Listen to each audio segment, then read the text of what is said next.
So what will she say next? That's the question on everyone's mind after a series of puzzling public remarks from the vice president in just the past few days. It all started during Tuesday's roundtable discussion on transportation, where she pointed out the obvious in her opening remarks. This issue of transportation is fundamentally about just making sure that people have the ability to get where they need to go.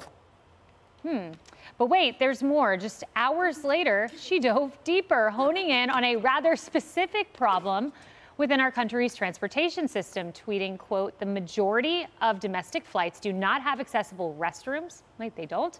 "This is absolutely unacceptable. Our administration will soon announce a solution to help end this inequity. Every domestic flight I've been on has had an accessible restroom. Trust me, I changed my kids in them." Kamala Harris focusing on airplane bathrooms instead of all the other issues she's been put in charge of. Well, just one day later, the vice president did tackle another emerging challenge facing the country. This time it was artificial intelligence. Here's her explanation.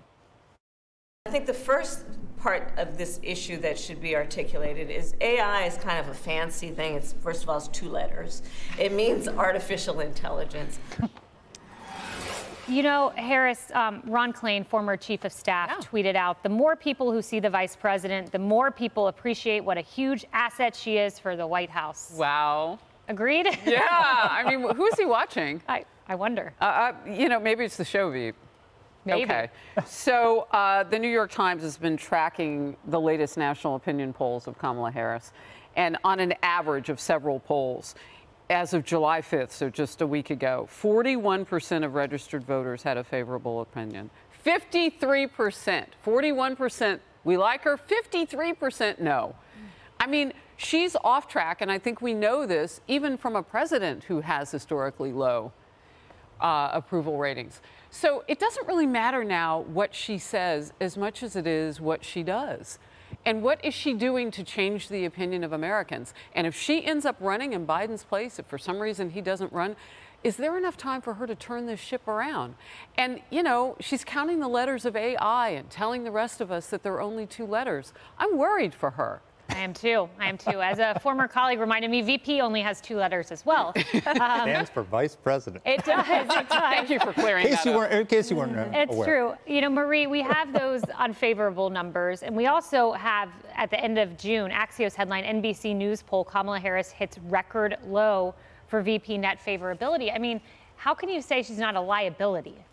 Well, I think her general approval, disapproval numbers are in line with most national politicians today, whether it's Joe Biden, whether it's Donald Trump, whether it's Ron DeSantis. Most people don't like national politicians. We see that in poll after poll.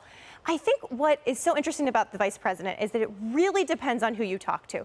I know there are a lot of, particularly on the progressive side, but not entirely, a lot of women in this country who feel like her work since the Dobbs decision on women's health, on abortion, on getting women the health care they need has been really extraordinary. And there are women who will tell you, independent women, Democratic women, even some Republican women, that she has taken on this issue in a way that is deeply meaningful and where they are trying to make deep policy advances. There are people who just focus on immigration who will say, I don't know why she hasn't done more. So a lot of this is it's a question of who you're talking to. And I will say, there are a lot of people, maybe they're not the people that you know, we talk to about certain issues, but there are a lot of people who, on a number of issues, after the affirmative action case out of the Supreme Court, for example, some of her work on these issues, there are people who think she's doing a very good job. And the challenge for her team, especially heading into this election, is to get her on the road and to make the case better. Harris, to your question, can this be turned around? To make the case better for what she is doing. Somebody else is going to have to make it for her. Yeah, because so she's just not a successful communicator. You know? And I think those women who appreciate Kamala Harris deeply, deeply blue, I mean, because she does, it is a fact, the lowest net favorability of any vice president. Yeah. You know, instead of me making that case, maybe let's hear a little bit more from Kamala. Culture is, it is a reflection of our moment and our time, right? And present culture is the way we express how we're feeling about the moment. And we should always find times to express how we feel about the moment that is a reflection of joy, because, you know, it comes in the morning. I asked my team, actually, to do a I love Venn diagrams. Let me just tell you, I really just love Venn diagrams. So I asked them to do a Venn diagram for me. Who doesn't love a yellow school bus, right? Can you raise your hand if you love a yellow school bus, right?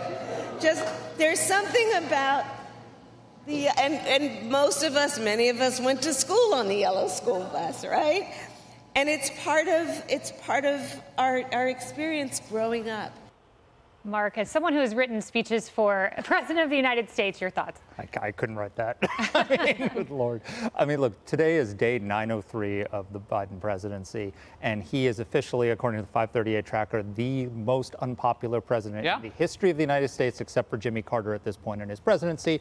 She is less popular than he is. Why is she so unpopular? One may be that none of the issues she's taken on, like the border or anything else, that she has made any progress, and so as part of that is the failure of the administration.